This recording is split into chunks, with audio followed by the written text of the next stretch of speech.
This is going to be your guide to using Iron Boulder in Pokemon Scarlet and Violet. This Pokemon is a mess. Rock Psychic. Oh, I get it now. Because it's the future, everything's using psychic energy instead of that old traditional fighting energy. So, yeah, that actually just means you now have one of the worst types ever with Rock Psychic.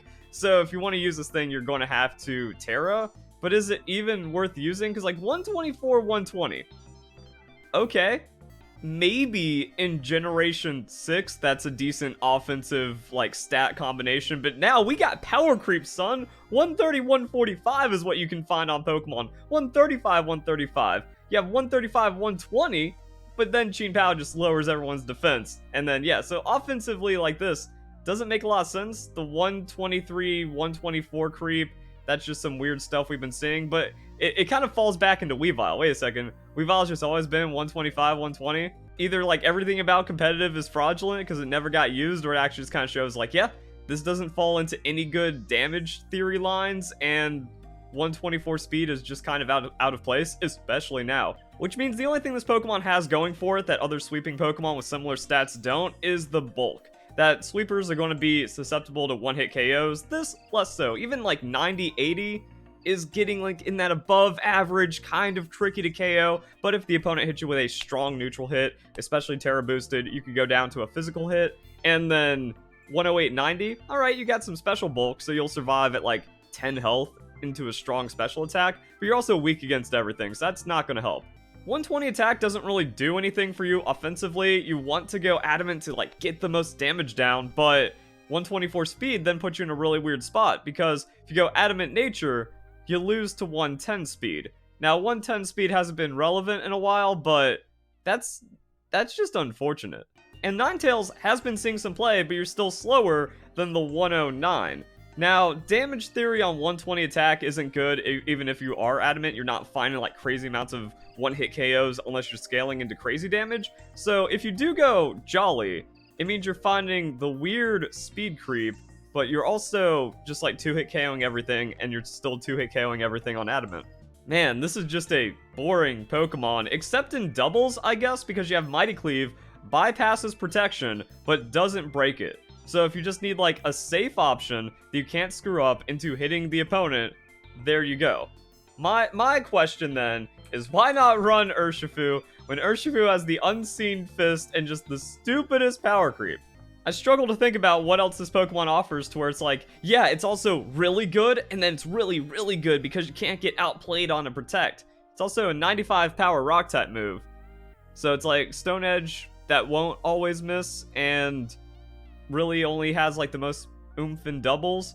Going into the rest of the moveset, like, okay, it's like Iron Defense, Body Press. Well, we're not fighting anymore, so we kind of lose that. And there's just better Iron Defense Pokemon out there, especially stat-wise, and they have Sustain and they're dedicated tanks. Wow, and the rest of our coverage is duty. Like, what do? We have a Poison Jab in here. Alright, like, how many Pokemon can you name that have, like, the close combat, the stab, bread and butter, and then a Poison Jab thrown in, and then you can also just, like, go Earthquake or something. Yay!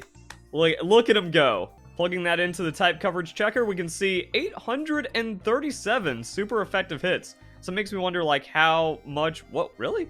Wasn't Fairy the same there on supers? Interesting. So after that, I can only think about maybe going a Terra type, but Terra Ice isn't going to help any of your weakness problems, even if you're just using it offensively.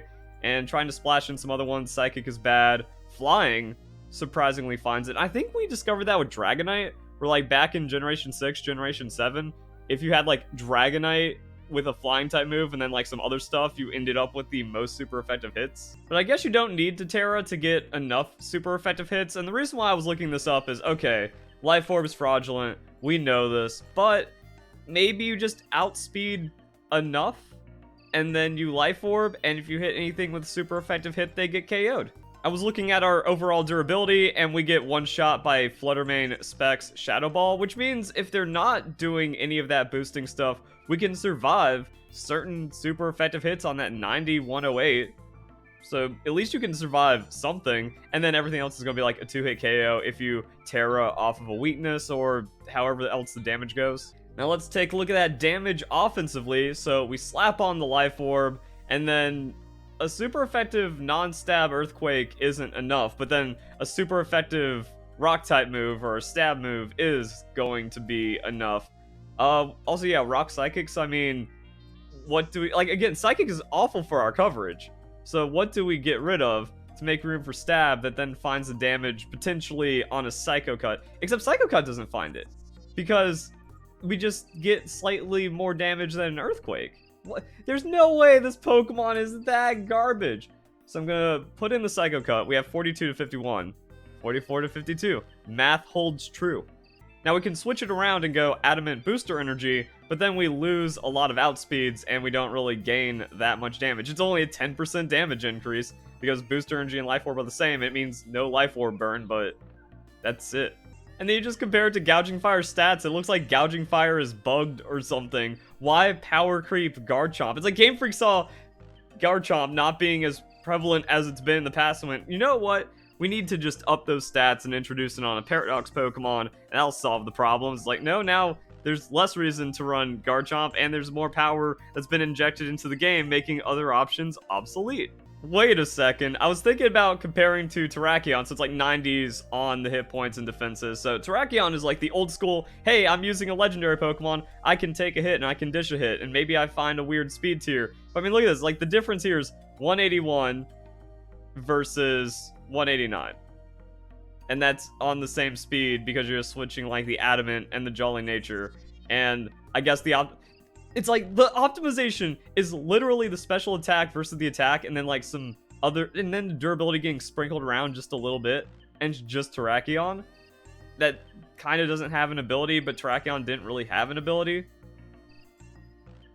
But you lose stab close combat. However, I know at some point this moveset is going to sweep me and idiots are going to go, but you said Iron Boulder was bad and it didn't have any good moveset options, but you just lost to it. Yeah, it turns out Taunt Sub, Swords Dance, Bread and Butter move is very powerful in the schizophrenic Japanese anti-setup meta that's going on right now with modern Pokemon. And I like playing tanks because I like squeaking out those win conditions, but no one allows it anymore. And the same people saying, haha, you lost, don't even play Pokemon because the ladder's dead and it's only like 1% American players. And Iron Boulder does retain the Sacred Sword, it's just you want that close combat damage when you have a 120 attack, but it does make you more vulnerable, and if the opponent is trying to set up Iron Defenses or is already set up on Iron Defense, having some damage to get through it is pretty good. But my goodness, that's just sad because it's a non-stab move. Super effective 120 into a tank is a 2-hit KO. And if it tears off into something that isn't Ghost, it can just like out-sustain. You know, it gets that little Soul Cure down, takes the other hit, it recovers. There's nothing you can do about it. And if it goes Terra Ghost, you lose anyways. So it's also about like other Iron Defense Pokemon. Maybe it prevents a sweep. Maybe the Pokemon got chipped down and it's like yellow-ish after setting up 2 Iron Defense. This really seems like the most set up fodder Pokemon ever. That if the opponent goes Iron Boulder and you're running Iron Defense, you've effectively won the game. Really cool. What a sad Pokemon. Hope you guys enjoy the video. Hope you all have a nice day. Thank you very much for watching.